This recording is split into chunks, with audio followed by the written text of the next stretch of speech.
here you go. Why did you? This is a question I asked, okay, and then somebody else repeated it. But you were working with somebody today, Dorothy. She's got that really great voice. She was doing the high Beyonce stuff on the whistled tones, and she was saying she was a bit tense, right? Oh, okay, okay, And you actually did asked her to do something that we as vocal coaches almost never ask somebody to do, and that was like move the jaw forward. And I'm like, and I gotta ask Sandro, what was his goal in doing that? okay. No, it's only because I saw her that her jaw is very for tension.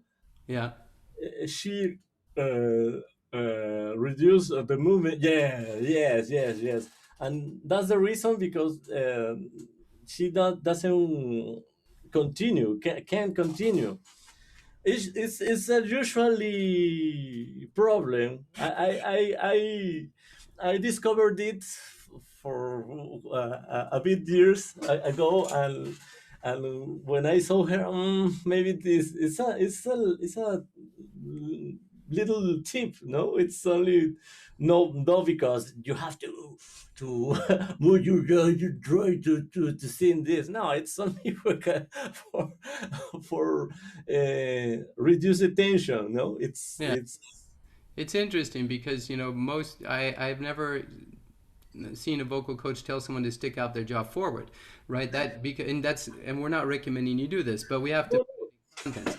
We're doing a lip trill like around a C6. It yeah, was very high, and she was yeah, higher than that. But Sandro, I noticed there was some jaw tension here, and he just said, "Well, maybe move it a little bit forward."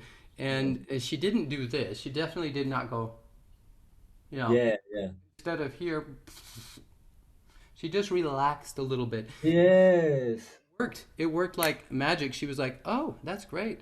And then another thing you had to do was moving back and forth, right? yes, So that makes more sense to me. But I'm gonna look for the jaw tension. I think what we're looking for here is she was experiencing tension. She was feeling blocked in not yeah, being able to access her high range. So we had some muscular tension that it developed, and also some psychological tension. So Sandro is doing some things to kind of break the mental pattern, yes, make her yes, think of yes, something completely different, and then the high notes combined with the dynamic movement, they just came out. yes, yes.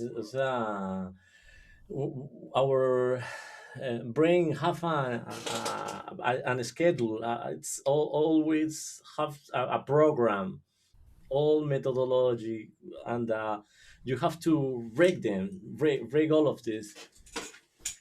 Yeah, it's very interesting, the neurological side of things. But anyway, Yes, really cool. It was really cool to see. So check the basically the overall message is, if we develop tension, tightness, and those words tend to be overused. So I like to say it differently. I like to say maintain movement potential, dynamic movement, because everything about singing is emotion, and as soon as one thing stops, it's blocking the rest of the instrument. So just think, keep your jaw. You can check your jaw from time to time, even forward and back. Just as a story, I have one. I was singing an operetta, and there was this one note in the phrase, and it just wasn't locking into position for me, and I was frustrated because it wasn't that high. I mean, I'm a high tenor. It was just an A, right?